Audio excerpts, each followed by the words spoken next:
Hello everyone, today I'm going to be taking a look at an upcoming Kickstarter from Westfalia Miniatures for the Dark Object, a horror sci-fi range of miniatures and game. Okay then, so taking a look at some of the models from the Dark Object.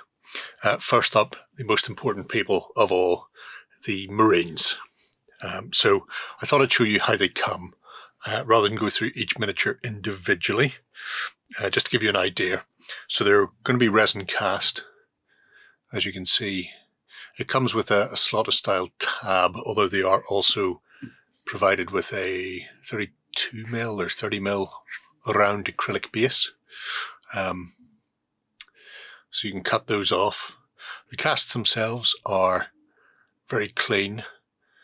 Slight seam line, no real sign of slippage. A little bit of flashing, as you can see between the legs there. And occasionally you might see a little air bubble that might need cleaned off when you're tidying up. But just the regular sort of stuff for resin. All of the Marines come with 3 heads, at least in this pack, because these are pre-production prototypes. So I expect them to ship this way, but it may change. So we'll see when the Kickstarter actually goes live. But we have a big domed glass plate. You have a human face with some bionic or cybernetic bits. And then you have one of these creepy necro skulls. So like a living dead in space. And they just sit straight into this big collared helm. So that's how they come. I will say all of them seem to have the same undead head. However, each of the Marines has an individualized head. They're all character models from Boris, so they're very nice in that respect. As far as the Marines themselves go, so there's that one with the SMG. There is the leader. You can see standing straight and proud, pistol and massive chainsaw-like weapon. Cue the doom music. Anyway, really like the aesthetic that Boris has gone for here. The big, puffy, heavily insulated clothes, and then the robust, presumably metal suit that they're hung into.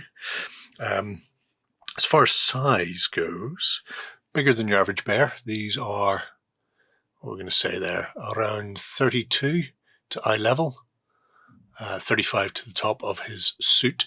He is the tallest, the most upright of all, but I really, really like the look of him.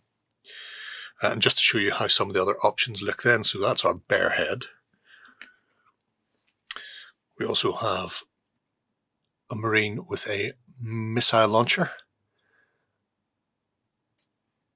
I've put the big closed visor on him. There is a correct way round. There's almost like little lips at the front sort of chin area, so it fits snugly into that recess.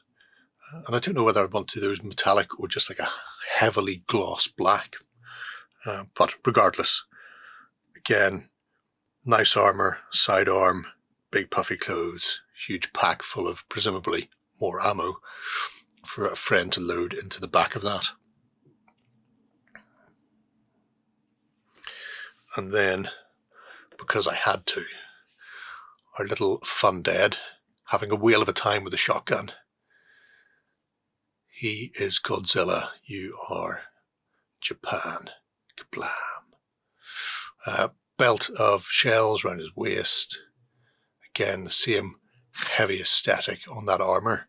So you can see there, human, undead, and visored. So could be either. You don't know.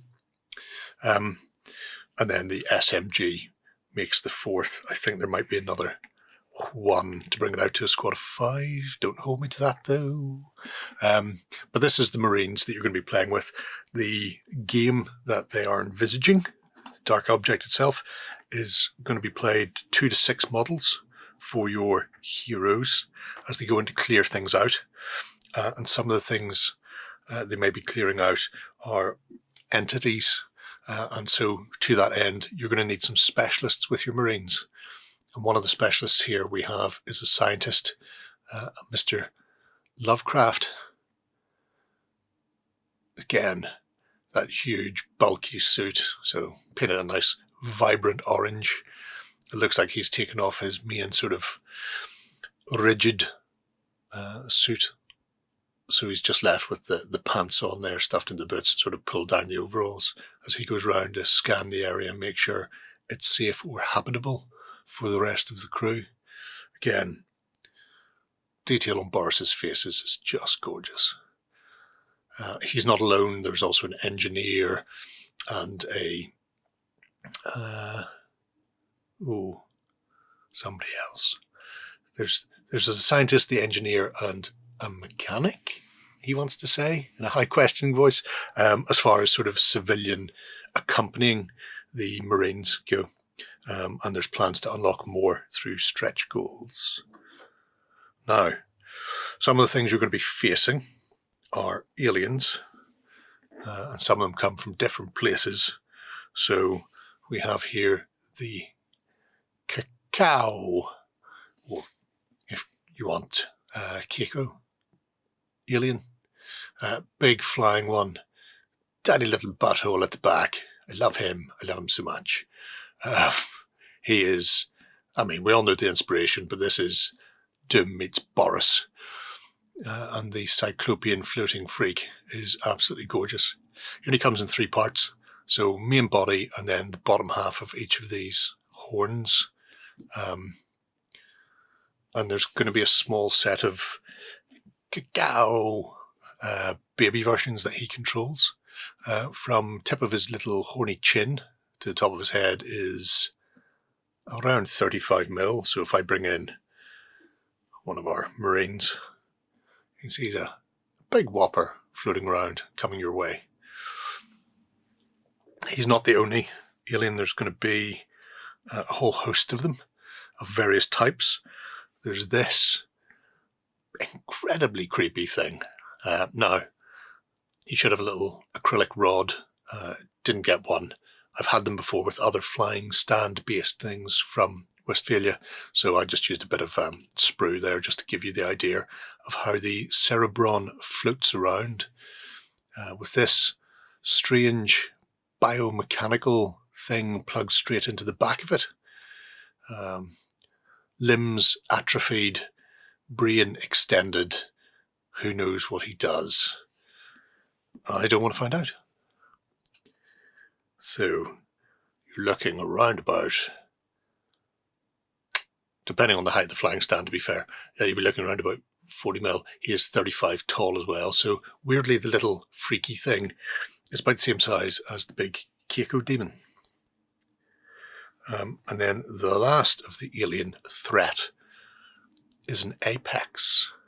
So, armed with twin bladed daggers and with a shoulder-mounted cannon, and a very Ripley muscled arm with alien-style armor on it. Can't tell if this is a face or a mask. It's up to you. It could be both. But yeah, the Apex is he's a chunky guy. There is a second one in the stretch goals as well with a different weapon option.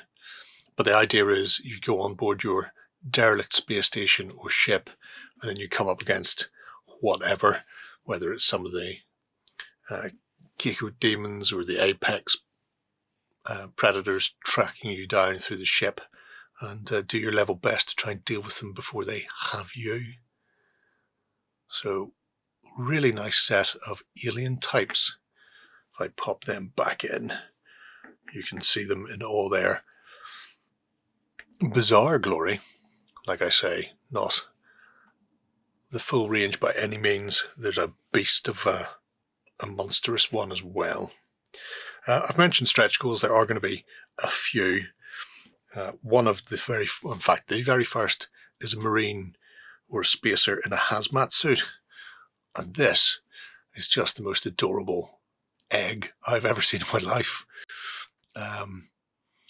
So, little porthole window on one side, little porthole window on the other side, and then down the middle, a massive vertical slitted visor, presumably so they can look up and down and side to side inside this without having to worry about turning their heads.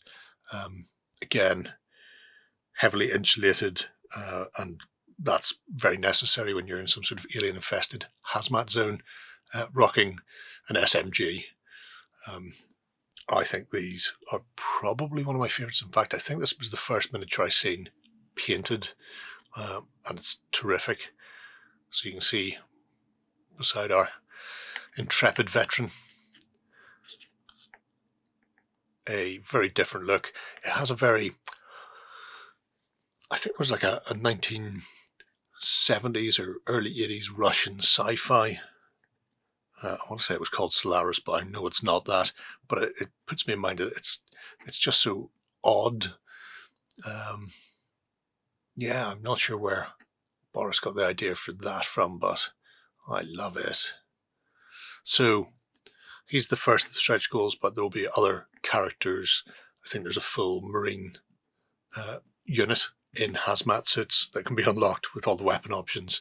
And then obviously you can be coming up against undead, demons, or aliens, depending on how you feel. So there we go. Another exquisite set of miniatures from Boris once again. I really like the change of pace, seeing him move away from fantasy and do some sci-fi. I'm so used to his fantasy, I take it as sort of read that it will always be fantastic. But I really like these. They have such a industrial, gothic, sci-fi feel to them.